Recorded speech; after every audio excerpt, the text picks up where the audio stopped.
Eh bien Daniel, on est ici pour parler du livre, de l'ouvrage de notre ami Patrick Gianni, Les 3 dimensions de vos aspects astrologiques. Les 3 dimensions. Parce que, comme Daniel vous le disiez tout à l'heure, on ne lit pas un thème astrologique à plat. Il y a, comme on dit dans le langage courant, plusieurs degrés. Hein, on dit, oh, tu prends les choses au premier degré. Voilà. Donc il y a plusieurs dimensions, plusieurs degrés façon de voir les choses. Je pense à Rabelais. Un ami me disait, à propos de cet Uranien Rabelais, du fric, de la bouffetance et des fesses, et il crachait par terre Rabelais en disant ça c'est vraiment le premier degré. Alors qu'après il y avait peut-être le développement personnel, et puis après il y avait peut-être encore plus la spiritualité. Alors, Patrick, c'est quoi les 3 dimensions? Vous savez, j'ai pris 3 dimensions, j'aurais pu en prendre 7. Ou 12, ou 77, pourquoi pas. Je pense que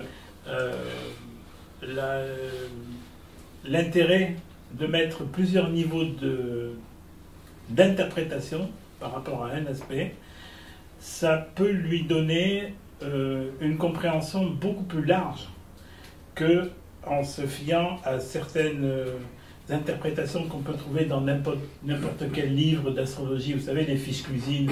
Oui. En disant, par exemple, Mars conjoint Vénus, c'est la passion, hein, ou Lune, Pluton, c'est les angoisses. Bon, non, je pense que ça dépend du niveau d'évolution de la personne. Dans le premier livre, qui s'intitulait à peu près de la même manière, Les 3 dimensions de votre thème astral, j'avais mis cela en exergue en disant, vous avez, suivant votre niveau d'évolution, des chances de comprendre différemment les énergies planétaires et de les utiliser, en plus, pour votre plus grand bonheur, à leur niveau supérieur de conscience. Voilà, donc je me suis acharné, en fait, à faire à peu près, dans le même type d'esprit, un ouvrage qui ne traite pas uniquement des positions en planète et maison, mais les fameux aspects astrologiques, parce que souvent, les étudiants ou les passionnés d'astrologie ne comprennent pas toujours à quel point ils peuvent positiver justement ce type d'aspect. Mais il y a cette notion d'aller, comme disent les alchimistes, de l'épais au subtil. Quand vous donnez à chaque tête de chapitre pour une planète une définition, on sent qu'il y a comme un parcours un peu initiatique à affiner pour chaque planète. Moi je vois qu'il y a une idée de progression. Hein. Il y a un petit peu au début l'énergie, la colère, et à la fin ça se termine en courage. Je pense à Mars. Voilà. Et je crois que c'est intéressant aussi de spiritualiser l'astrologie. Je ne sais pas si on peut dire ça, mais de dépasser un petit peu le premier degré où les gens viennent en consultation fort souvent. Hein. Encore une fois, comme dirait Rabelais, c'est les questions financières, le travail, la duréalité aussi. Hein. Oui, aussi. Mais après, une fois qu'on a peut-être résolu les problèmes de la matière, on peut aller vers le spirituel. Tout à fait. Et pas seulement le spirituel, je dirais, c'est que même au niveau simplement d'un dépassement de soi, de ses possibilités d'évolution, je pense que c'est intéressant. Par exemple, cet ouvrage m'a permis d'étudier de nombreux thèmes. Il y en a une 70 à peu près, plus tous les autres que j'ai survolés pour faire des analogies pour les aspects. Donc c'était très intéressant d'entrer dans la vie de certaines personnalités, parce que essentiellement des personnalités, pour donner des exemples. Et il y en a une qui m'a vraiment frappé, c'est le tennisman Borg, John Borg. Parce que dans son thème, il a un carré Mars-Mercure. Or, Mars, c'est l'action, Mercure, c'est le geste, hein, c'est la réflexion aussi.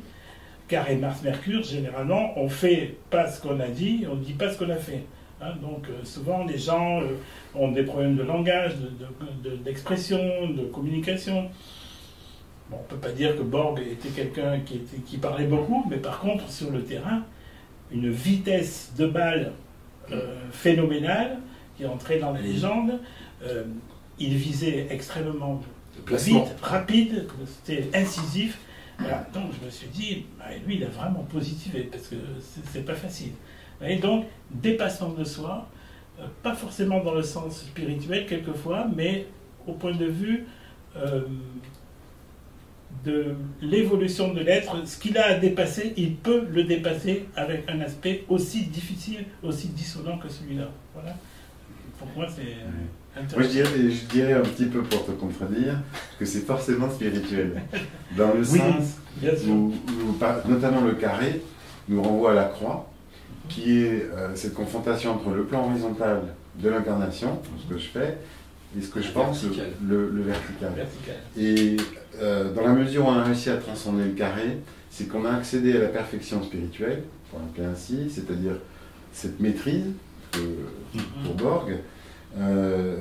Et là, le carré est transcendé, c'est-à-dire qu'il ne devient plus un fardeau, comme on pourrait le lire dans des interprétations basiques ou un peu trop traditionnelles en astrologie. Ça devient au contraire un immense réservoir énergétique, une puissance monumentale, parce qu'elle est insufflée par l'esprit, par la qualité et la perfection de l'esprit. C'est juste pour te contredire. Tu ne me contredis pas. Je vois l'ombre du père de Foucault avec tous ces carrés transcendés vers la spiritualité. Si tu nous entends, père de Foucault, un classique. Il n'y a pas de problème. C'est vrai que je mets toujours le thème de Charles de Foucault en exemple pour les gens qui me disent j'ai un mauvais thème, regardez tous ces carrés, parce qu'alors là, pour transcender, chapeau. Je n'ai jamais vu un thème aussi difficile à transcender. Et c'est vrai qu'il n'y a que la spiritualité pour transcender tout cela. À partir du moment où on s'en remet à la volonté du ciel, on peut le dire, on peut l'appeler comme ça, hein, à la volonté de l'univers Dieu, on peut lui donner tous les noms qu'on veut, c'est qu'on se met en accord avec des forces créatrices, justement, on accepte ce que l'on a, comme bagage, sa croix, en incarnation, parce que la croix est intéressante. Regardez celle de Jésus, par exemple, quand on analyse bien, c'est vraiment typique de cette croix fixe, avec taureau, scorpion, donc vraiment dans la matière à l'époque où il est né, hein, et avec le lion en bas, l'orgueil du lion, l'orgueil de l'homme, hein, et le verso en haut, c'est-à-dire vraiment la transcendance par le don de soi. Hein, je crois qu'il a dit si on donne sa vie pour ses amis, c'est la plus belle chose que l'on puisse faire dans la vie.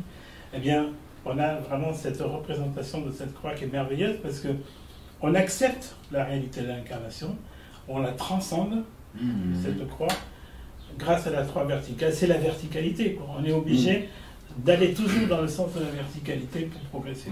On a les qualités de l'âme qui ont pu se manifester dans la matière à travers la croix. C'est-à-dire intersection verticale, horizontale. Et ce qu'on voit souvent en astrologie traditionnelle, et je dis ça par rapport à ton livre sur les 3 niveaux, c'est que souvent on a une interprétation d'un aspect qui est vraiment très déterministe. Oui, déterministe. Vous avez Vénus carré Mars, donc de toute manière vous allez toujours lutter contre vos désirs, etc. Alors que dans la transcendance, on transcende les apparences de la forme pour accéder à l'amour véritable. Tout à fait. Voilà. Et c'est ça qui est intéressant dans l'astrologie moderne, et dans la démarche de tes 2 livres sur les différents niveaux, ce qui montre bien que l'astrologie est multidimensionnelle et nous ouvre à des portes de conscience de plus en plus subtiles, nous permettant d'avoir de la connaissance et cette capacité de non plus d'être dans l'incubabilité ou dans la fatalité, mais d'être dans la responsabilité. Oui, j'adore ce mot de responsabilité. C'est exactement ce que j'ai essayé de mettre en avant dans ce livre. Vous avez un thème, voilà ce qui vous est donné de vivre par la carte du ciel, mais bien sûr, la carte du ciel, comme disait Charles Le Hougar, c'est ce qui est écrit. Mais il y a des tas de choses qui ne sont pas écrites, et c'est ce qu'il nous faut trouver, c'est ce qui n'est pas écrit justement, parce que c'est le plus intéressant. Et dans la 3e dimension, souvent, on trouve ce qui n'est pas écrit, et même au-delà. Une fois qu'on a transcendé ces premiers niveaux, 2e niveau, 3e niveau, est-ce qu'on peut aller encore au-delà? Je dirais oui, en quelque sorte, dans le sens où l'astrologie spirituelle, celle qui a été transmise par Alice Bellet, du Medjewel School, nous enseigne qu'il y a différents domiciles au niveau des planètes dans les signes du zodiaque. Et ça nous amène à une lecture du thème à différents niveaux et dans différents sens. Donc le sens du zodiaque et le sens rétrograde. Et en fait, derrière ces techniques, même si elles ne sont pas aujourd'hui très pratiquées, on sent bien qu'il y a d'autres niveaux de conscience que l'on peut aborder et qui nous ouvrent encore à d'autres réalités, j'ai envie de dire transcendantales.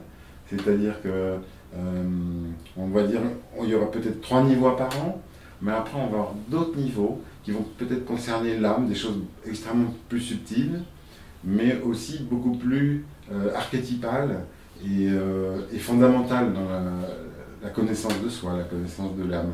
Alors une telle responsabilité atteint, puisque le mot vous l'aimez bien, responsabilité, est-ce qu'on imagine un thème où on pourrait faire fi carrément des maisons? Parce que les maisons c'est notre quotidien, c'est un petit peu notre gestion de tous les jours. Est-ce qu'à un moment donné on va être tellement dans la transcendance et tellement dans l'au-delà qu'on peut imaginer supprimer carrément les 12 maisons, les 12... Oui, moi je pense que oui, c'est-à-dire qu'on pourrait les négliger dans le sens où, moi j'ai l'image un petit peu de l'astrologie traditionnelle où les astrologues étaient un petit peu les médecins de famille, on va dire, les confesseurs. Donc les gens arrivaient avec leurs problèmes matériels, problèmes de couple ou autres, et ils attendaient des réponses sur qu'est-ce qu'il faut faire ou qu'est-ce qu'il ne faut pas faire. Et ils étaient un petit peu assistés, en fait.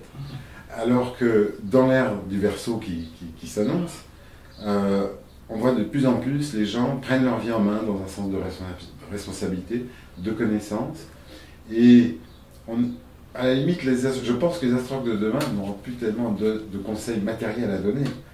Ce sont des guides de conscience.